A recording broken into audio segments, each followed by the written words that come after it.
Introducing the Champion's Mindset, the podcast that gives your inner game a serious upgrade.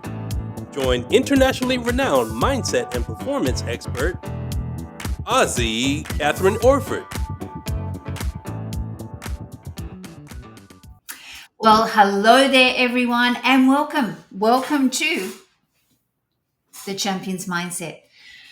I am here on my own today, and we're going to be talking about a universal thing, and that universal thing is called fear. Can you relate? Honestly, when we talk about developing a champion's mindset, that is one of the things that really can get in the way. So get your favorite beverage, pull up a chair, and let's dive into this really powerful conversation about fear. Okay, so here's the thing.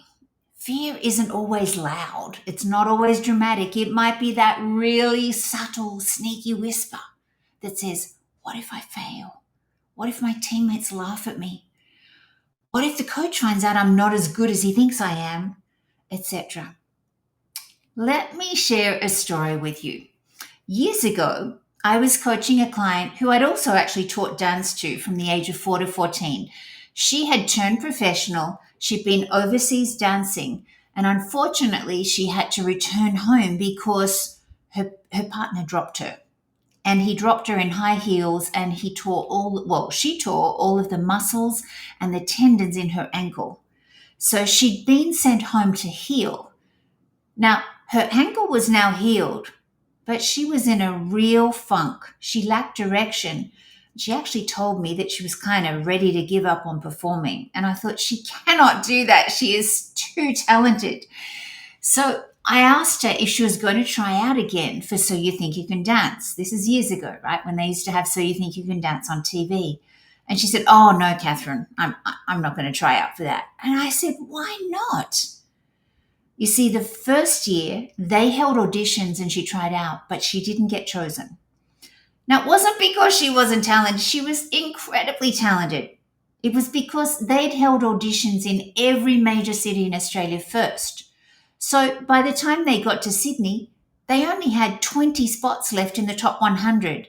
Nowhere near enough for a city with so many talented dancers. So we sat down and we talked through why she didn't want to audition again. And her main fear was, Kathryn, what if I don't get in again? And I've got to go back and I've got to face all my peers. I'm going to be so embarrassed. Can you relate? So I said to Akali, are you really going to let what your friends think of you stop you from doing what you really want? Thankfully, she chose to audition. And guess what? She sailed through to the top 100. But around the same time, she also successfully auditioned for High School Musical, the musical. So we had another coaching session because she didn't know which one to choose. So we sat down and we talked over the pros and cons of both scenarios. We talked about how there was no guarantee of her making it to the top 10 in So You Think You Can Dance. And whilst it would have been really great exposure, they didn't pay their dancers. Whereas the musical was offering a 12-month paid contract to tour Australia. So she chose that instead. Here's what it taught her. Fear isn't here to stop us. It's actually here to alert us to what matters most, to sharpen us, and sometimes to wake us up, to shake us up from the ground up to get a hold of ourselves. Let's talk about the psychology and the biology of fear. And I want to break it down a little bit for you. Fear is a survival mechanism. It's your brain doing exactly what it was designed to do, keep you safe. Now, your amygdala is your brain's alarm system. It's a tiny little size of an almond shape at the back of your head here. And what it does is it lights up anytime you're about to do anything that is risky or unfamiliar. So if you are doing something in your sport, in your dance career, in your life, in your business that you haven't done before, guess what? that damned amygdala is going to light up like crazy. It doesn't know the difference between walking into a jungle and facing a tiger or walking into a championship game or a race or an audition. You get the same reaction. Your heart starts to race, your breath shortens, your body tightens. And here's the truth. If fear is showing up, that just means your system is working. I'm going to say that again. If you start to feel fearful about something that you're going to do that you haven't ever done before, or there's a whole lot of pressure on you to perform, guess what?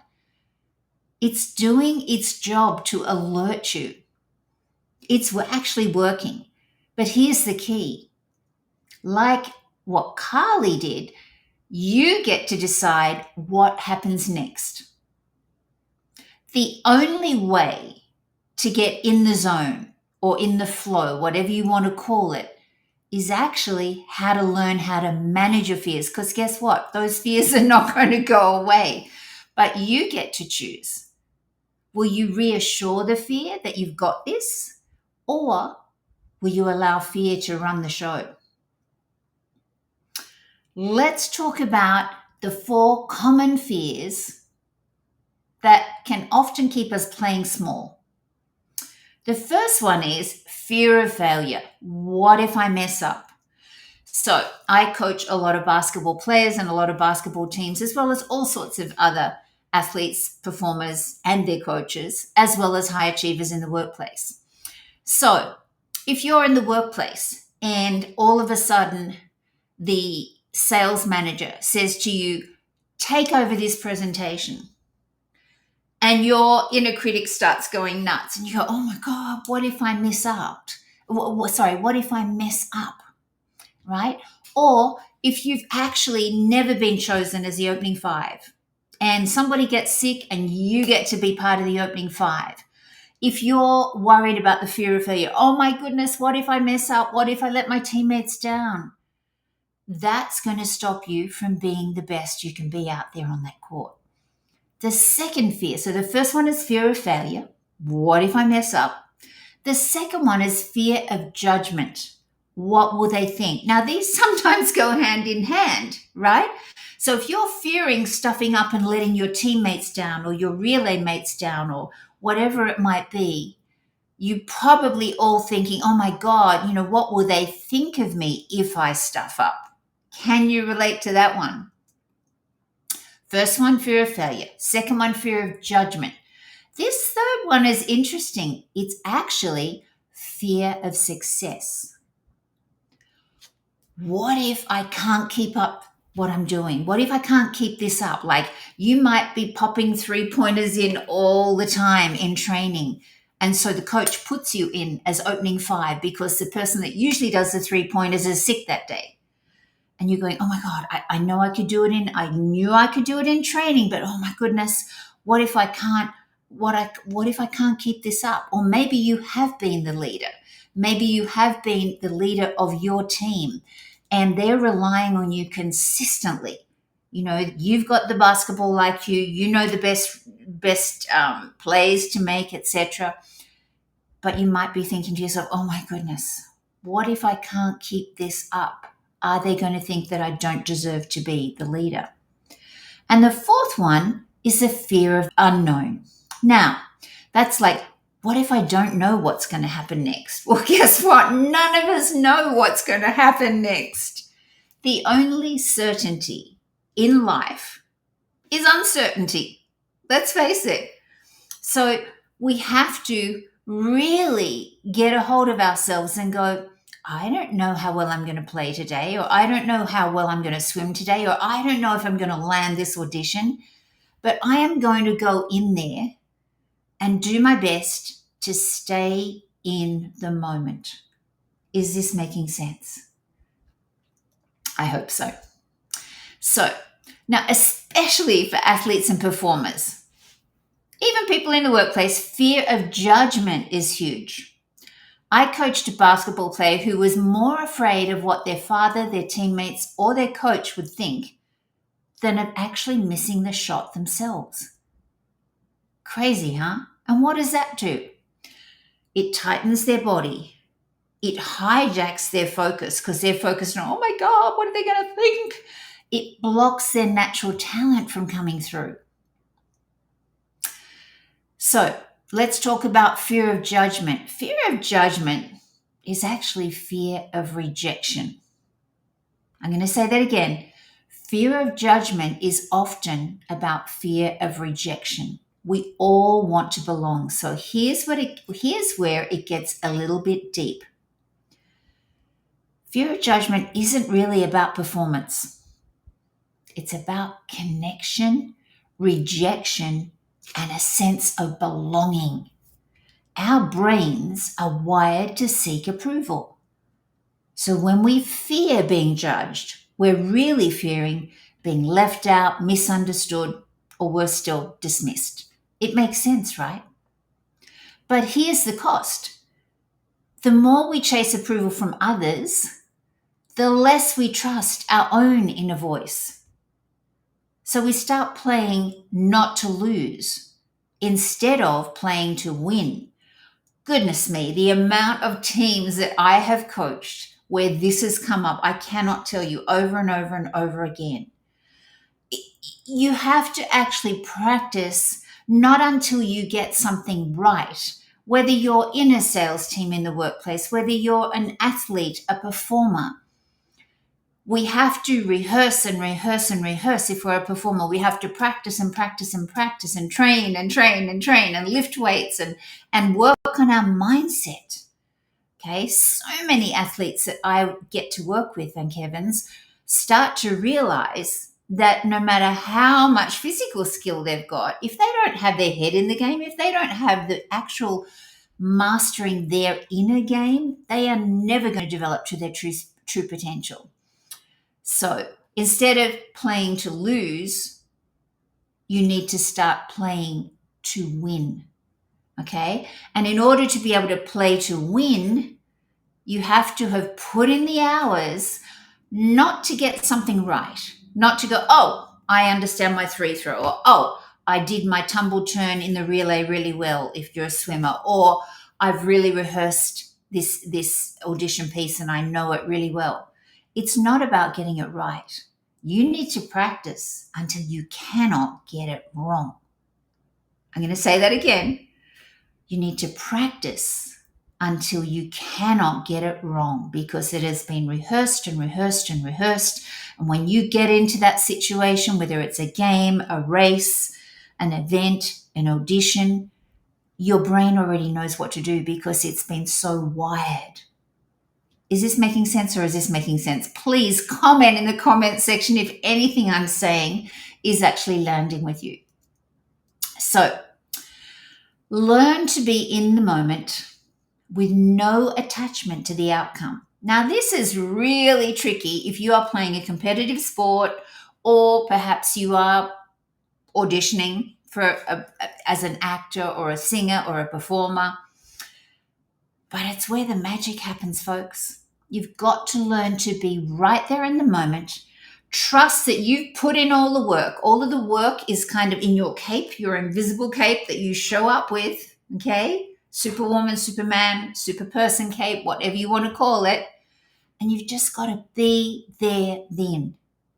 And that's a lot of the things that I actually teach all my clients to do. There's lots of things, including meditating, including breathing, including writing a script for exactly how you want something to turn out. And it's written in the past tense as if it's already happened. So you've totally primed your mind.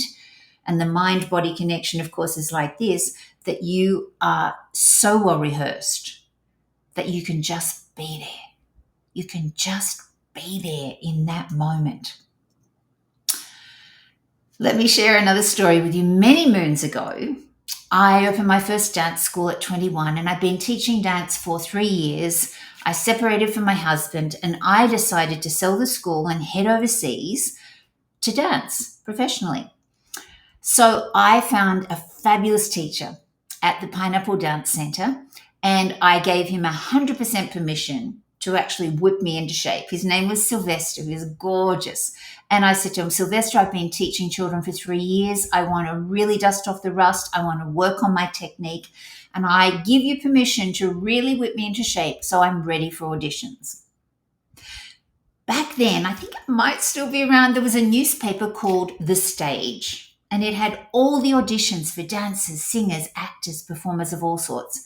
And I noticed in The Stage that at the same time as my favorite teacher's dance class, there was actually an audition for tall girls. So I thought, in the dance industry, we often do auditions as a free class, and it's just to get our brain going, to pick up someone else's choreography, to really get ready to actually go for the auditions that we really want, right? So I packed 2 sets of dance gear. One set was to take Sylvester's class, and the second set, I added my chorus shoes and a really jazzy outfit. So I was in the change room. Interestingly enough, it was buzzing with nervous energy. Have you ever been in a locker room or a change room and everybody's really nervous? And I'm standing there, and most of the girls in the change room were much shorter than me. So I'm standing there, and there's like buzzing bees all around me, all this nervous energy, because what was happening was in another studio there, in the Pineapple Dance Center had, I don't know, about 6 different studios. One of them was actually running auditions for musical theatre on the Channel Islands, but it was for normal height dancers. Now, you can't tell because I'm sitting down, but I'm 5'11" or 180 centimeters. So there was this audition also for Carlos Sandros, and it was for tall, pretty girl dancers. And it was for fully choreographed fashion shows through Spain, and then the chance of actually doing, after that 3-month contract, of actually going on and doing a 3-month contract in Athens at the top nightclub in Athens. Now, I don't think I was anywhere near ready to get the gig, but I thought it'd be really good for my brain. It'd be really good for my brain to go in and do that audition. Or am I better off just dusting off the rust with Sylvester and helping him whip me into shape? So I'm standing there in the change room, hadn't decided, had my kit bag here, and I hadn't decided which clothes to put on. And this rather tall girl came up to me and she said to me, "Oh, you're obviously here for Carlos Sandros's audition." Now, I didn't know his name. I said, "Oh, is that the audition in studio, whatever it was?" And she said, "Yeah." And she said, "Oh, I'll tell you now, you'll get the job." And I went, "Say what?" Now, back then, I didn't realize that us dancers, we can look at each other and we can know whether or not we can dance.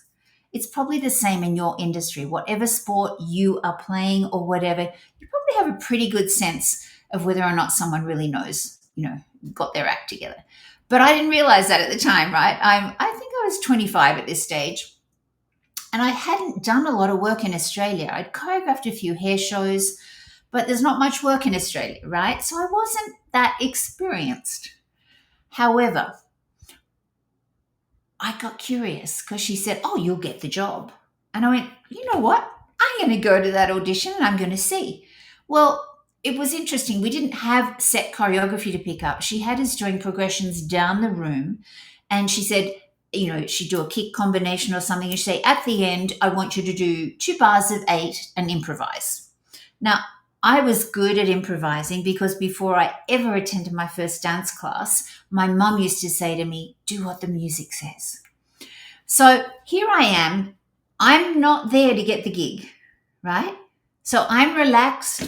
I'm just having a blast, doing these kick combinations, etc. And she kept on. All these short girls were getting thrown out from the audition down the road and coming in. And I had my silver chorus shoes on, which probably made me about 6'1" or 2. And they kept on putting their head in wanting to do our audition. And she kept on saying, Jane was the captain of the troop. She kept on, "Go and stand next to blue socks." I had these leg warmers on at the moment that at the time that my mum had made for me. They were burgundy, white and royal blue leg warmers. And, they come and stand next to me and they were like 5'5". And she said, "Please stop wasting our time." Well, every time she kept eliminating someone, she was calling me out first and going, "Blue socks over here." And I'm going, wow, this is interesting. I ended up getting the job. And the reason I shared this story is because I had no attachment. I had absolutely no attachment to getting the gig.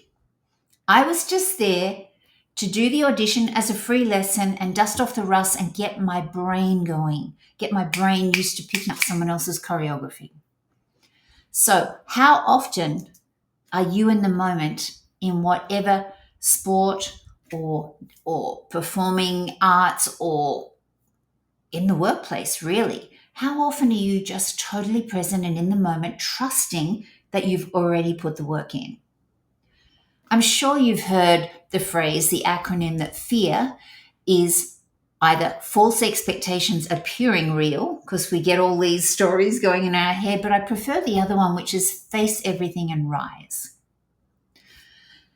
So let's talk about how to turn your fears into fuel. And I want to share 5 simple strategies. The first one is to acknowledge it and say, that's my fear talking. Just naming it reduces its grip. You might even like to give that nasty voice, because there probably is a voice, or it might be a feeling. It might be a feeling that comes up when you're scared. So just name it and go, okay, that's just my fear talking, or that's just my fear trying to take over my body. Just really making it less than. The second one is to breathe. When we get nervous, all of our energy comes up here, right? We forget to breathe deeply down into our belly. So there are lots of different breathwork techniques, and one of them is the 4-7-8 technique.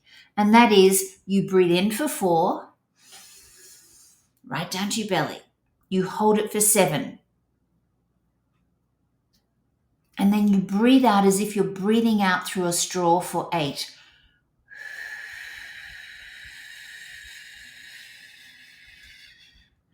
Try that now. Breathe in for 4. Hold. Breathe out.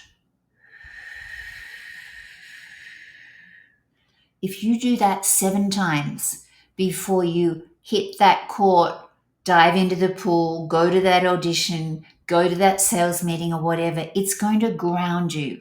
I also have lots of other techniques, but this is just a really simple one that I can share with you without actually coaching you.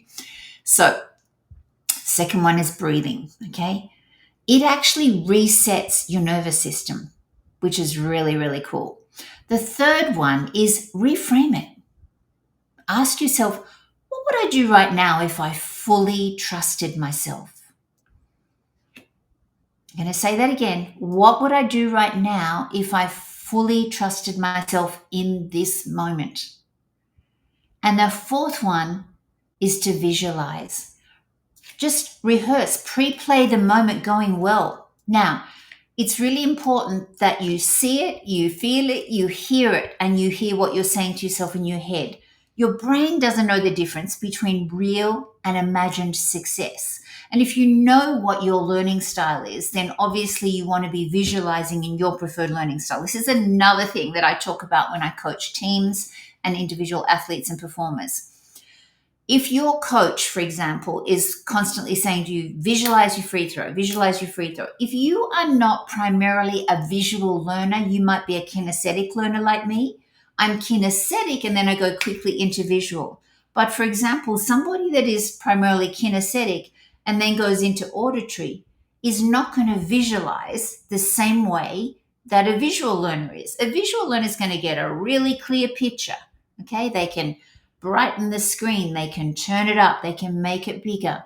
A kinesthetic person, it's more about the feelings that they're going to have when, for example, they're bouncing the ball, feeling the ball as they're there. Then they're feeling their breath in their body, and then they're feeling their hand as it lets go. Put something in the cookie jar is what my daughter was taught when she was playing basketball. So remember, visualize in your preferred learning style. And if you're not primarily visual, you're not going to get a clear picture. You might be highly auditory. You've got to imagine all the things you're going to hear. If you're primarily auditory digital, you've got to actually imagine the process. Auditory digital people, it's all about process. Okay? So visualize. The fifth one, take action anyway. Remember, bravery isn't the absence of fear. It's going to be there. It's choosing to move through it. Put it in the back seat instead of putting it in the driver's seat. Okay? Let me share a quick win.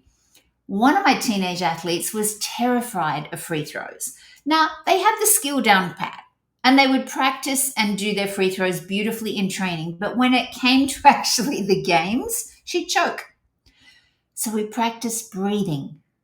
We practiced visualizing in her preferred learning style. Because as I said, one size doesn't fit all. She also wrote her script in her preferred learning style. She read it first thing in the morning, last thing at night. That's when the unconscious is still open, and the unconscious is what runs the show. So she did all of that. And she also rewrote her inner script, what she says to herself, right? Not only did she make her next shot, she became the team's captain that season. So let's talk about your inner game book. It's your turn. Here's your challenge this week to start developing a champion's mindset. Identify one thing that you've been avoiding because of fear. We all have them. Just really identify it and write it down. We can't change something until we're actually consciously aware that it's stopping us. Write down the story you've been telling yourself about it. The stories we tell ourselves and believe are what's shaping our current reality. And then choose one brave action you'll take this week to move through it. Just one little baby step it might be to move through that fear and do it anyway. And you don't have to do it alone. If you want support, strategy, or someone to help you decode your fear, head over to thechampionsmindset.coach and you can book a free 15-minute strategy call with me. And let's turn your fear into your fierce. And remember this, fear is always going to be riding with you, but you get to decide who's behind the wheel. Stick that sucker in the back seat. Thank you so much for spending time with me this Sunday. I so look forward to seeing you next Sunday at the same time. At the end of this podcast, you'll actually get to download a free copy of my book, which is called Mindset Mastery for Basketball Success. Now, it's not just about basketball, by the way. It's success in anything that we do in life.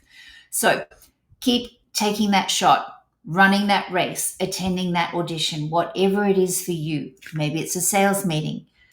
And keep mastering your inner game, because the bottom line is no matter how much skill you've got physically, unless you're mastering your inner game, you are never going to develop to your true potential. If you found this valuable, please share this with your friends. Comment below. What was it that actually resonated the most with you? Because I love getting feedback to work out what I say and how it lands and what's working the best. So thanks again, and just know I'm always in your corner cheering you on. Ciao for now. Mental performance mastery for basketball success is not just about basketball success. It's about success in any sport you're playing or even in life. In it, I share my champion's mindset, which is the inner game. It's the inner game of winning. And I do hope you enjoy it. Download a free copy and let me know what you think. Thanks for watching The Champion's Mindset with Kathryn Orford. Don't forget to like, comment, and subscribe. See you next week.